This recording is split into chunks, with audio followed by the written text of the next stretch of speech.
Welcome back to Chapter 9. This is Part 2.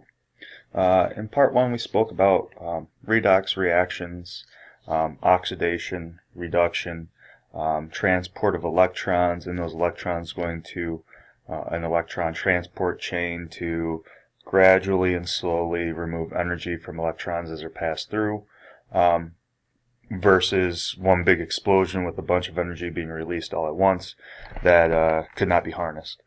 We're going to be taking that information now and starting to look at the process of cellular respiration, which has three stages: glycolysis, the citric acid cycle, and then the third one being oxidative phosphorylation. We're going to be looking at each of these in a little bit more detail moving forward from here. So looking at the first step, which is glycolysis, here we see the first stage. Notice that the stage is actually occurring outside of the mitochondria in the cytosol. To be brief, glycolysis breaks a 6-carbon glucose. Remember, glucose is C6H12O6, and its job is to break this molecule into two molecules called pyruvates. We see the pyruvates right here. Pyruvates are smaller molecules of sugar, but instead of having 6 carbons, they each have a 3-carbon. So you'll probably hear of pyruvates being called 3-carbon sugars as well. We can also see that glycolysis produces some ATP. You see the ATP coming out right here. This is a very, very small amount of ATP compared to what the third step of cellular respiration, oxidative phosphorylation, can pump out. We only get 2 ATP from this process right here per glucose molecule. So 2 ATP, yes, great, but that's not a whole lot. Anyhow, the bean on the screen that we see here is the mitochondria. Some areas that we need to be a little bit more aware of before moving forward are the matrix, which is this innermost region that we see right here. Notice that it's bound within a membrane. There is also the intermembrane space, which is the space between this outermost line and this innermost line. This space is the intermembrane space. The outer membrane is exactly as the name suggests. Although it's not very clearly illustrated on this page, it does have a plasma membrane like we've been talking about in some of our previous chapters. Here it's drawn as a simple line. The same goes for the innermost membrane, or the inner membrane right here. We can also see folds within the inner membrane. These inner folds are called the cristae, which increase the surface area inside the mitochondria, making it more efficient at producing ATP. One of the important energy producing processes occurs across this membrane. So the more space we have on this membrane, the more ATP we can produce. And we'll look at that step, oxidative phosphorylation, shortly. So once glycolysis makes these 2 pyruvates, they enter the mitochondria, where they are then oxidized to a compound called acetyl-CoA. We don't see acetyl-CoA on the screen here, but we will shortly. CoA, that stands for coenzyme A. It's actually written out as big C little o A, so CoA. Acetyl-CoA will then enter the citric acid cycle, which you see here, which you probably have heard called the Krebs cycle before. This is where the breakdown of glucose to CO2 is completed. Although on our screen we only see ATP heading south out of the citric acid cycle, which by the way is only a small amount of it, CO2 does as well. Glycolysis also includes some redox reactions, which dehydrogenases transfer electrons to NAD, which then go to the electron transport chain. We also see another electron carrier, FADH, get involved. During the electron transport chain, the electrons are passed from one molecule to another at the end, and the oxygens are combined with oxygen. The electrons are combined with oxygen and hydrogen atoms, forming water. And then we have the last step, which is oxidative phosphorylation.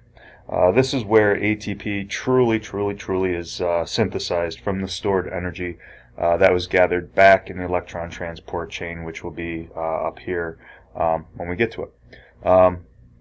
It's also called oxidative phosphorylation due to the redox reactions that cause it. As we progress through the videos, more details will be presented regarding each of these three stages. Alright, so let's look at each of these stages in a little bit more detail, starting with glycolysis. Recall that we start with glucose, C6H12O6, and we go through a series of reactions to make 2-pyruvates, as well as a little bit of ATP. So we start with glucose. Remember from previous units here that words ending in ASE are enzymes. So to start, glucose picks up a phosphate from ATP, picks up a phosphate, here's that phosphate, with the help of this enzyme hexokinase. This changes glucose into glucose 6-phosphate. Remember that glucose is C6H12O6, so all that really happened is we tacked on a phosphate to the glucose, which, if you may have noticed, required the removal of this hydrogen for a bonding site for this phosphate. So this newly formed molecule, the purpose we created it is it's now more chemically reactive. So the next step, the now chemically charged glucose is rearranged into an isomer called fructose 6-phosphate by another enzyme, phosphoglucoisomerase. Remember that isomers have different arrangements of the same elements and same atoms. Once this isomer has been created, a second ATP phosphorylates the molecule, attaching another phosphate to it. So now we see 2 phosphates. It looks like we're ready to almost split this thing down the middle, which is pretty convenient because that's about what we're going to do. And the last step of the energy investment stage, which is the first part of glycolysis, is where aldolase splits the 6-carbon sugar into 3-carbon isomers. We can see that the 2 isomers here are indeed different, and isomerase catalyzes the reversible reaction between them. So to recap in a nutshell, what was happened in the energy investment phase, as we can see on the left part of our screen here, the first part of glycolysis, is that along the way 2 ATP are used, and the changing glucose picks up 2 phosphates, one from this ATP, one from this ATP, donated by those ATP. What we end up with is 2 3-carbon isomers. So that's the energy investment phase. It's called the energy investment phase because we are actually using energy here, which will be used later on to actually make more energy down the road. Next is the energy yielding phase. Okay, now looking at the energy yielding phase, or the payoff phase. Right out of the gates we see that NAD is being reduced, which is an exergonic reaction. The release of energy is used to attach another phosphate to the molecule. Recall that at this point there are 2 of these. Remember that we created 2, but right here we're only seeing 1, which is why we have 2 right here, but we only see 1 being added. That one was already there. It's because there's actually 2 of these, so this is occurring twice. Once on this molecule and once on its isomer. So from this point forth, just kind of keep in mind that if these numbers here and these numbers don't quite add up to what you're seeing going on, it's because this is actually occurring to 2 of these molecules. So just kind of keep that in mind. And now that we've attached 2 phosphates here, we can use those phosphates to use ADP to create 2 molecules of ATP. So we used 2 ATP earlier. We get those 2 ATP back right here.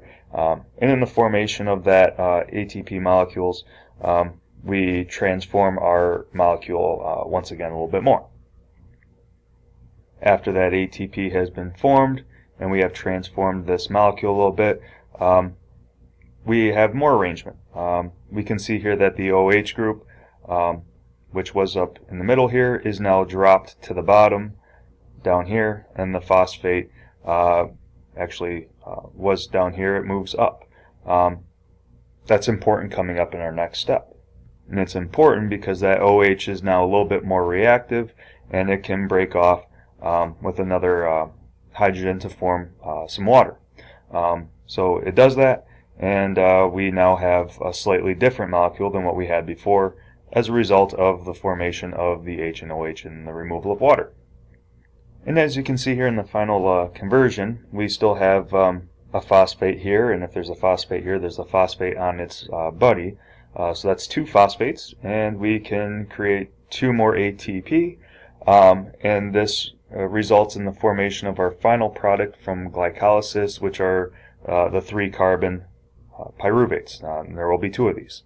So in glycolysis, we have a net gain, actually, of 2 ATP. We gained 4, but we used 2 to make those 4, so there's a net gain of 2. So to close out glycolysis here, to recap it, we can see that there's a couple different phases: the energy investment phase, the energy payoff phase. In the energy investment phase, we start with glucose, and we use 2 ATP to get some phosphates onto that glucose. But during the energy payoff phase, we can actually create 4 ATP for a net gain of 2 ATP. We also form 2 molecules of NADH, those electron carriers, which can then take these hydrogen electrons down the road where they'll be used in oxidative phosphorylation. And we also have 2 pyruvates as well as a little bit of water.